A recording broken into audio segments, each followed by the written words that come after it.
现在主席来讲这话，当然有责任哈。那不过我认为我们应该达成目标是政党票要破100万啊。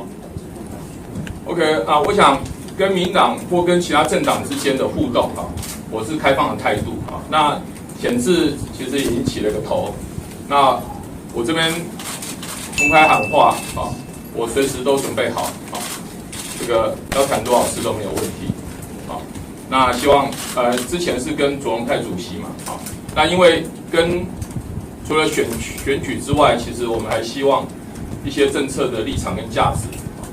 那期待下次跟卓主席见面的时候，其实可以请柯总召一起来啊，我想可以把政策、选举其实一并的谈啊。我相信我是没问题的，我是开放啊。显示谈到什么阶段，我们就继续谈下去。好的，那有关于刚才新闻问的这个投票的部分今天的话是有2位委员呢在进行投票。那在有名的部分的话呢，是以过半的票数呢当选这样。立委的目标，亮君有没有说话？对不起。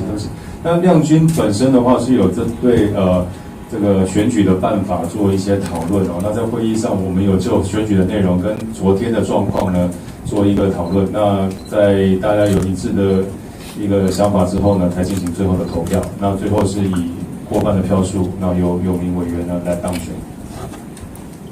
我想选举目标当然一定是要比这个上次大选好啊，就是政党票啊。其实我在之前也。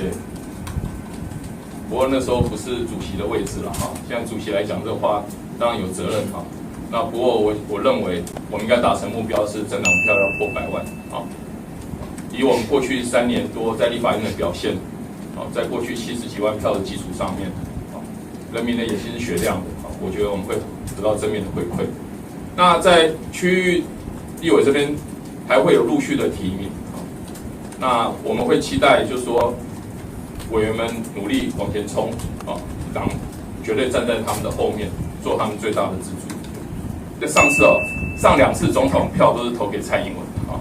那我会觉得说，整个大选的布局，包含总统这一块啊。上次其实决策会议有个结论是，希望在党代表大会里面讨论啊。那我们这边的初步规划，因为中央的跟动啊，所以党代表大会可能会延到。9月中之后，就是整个情势更明朗的时候来召开。那针对整个总统、立委相关的布局跟应对的策略，党代表大会会有更广泛的讨论。主席请教。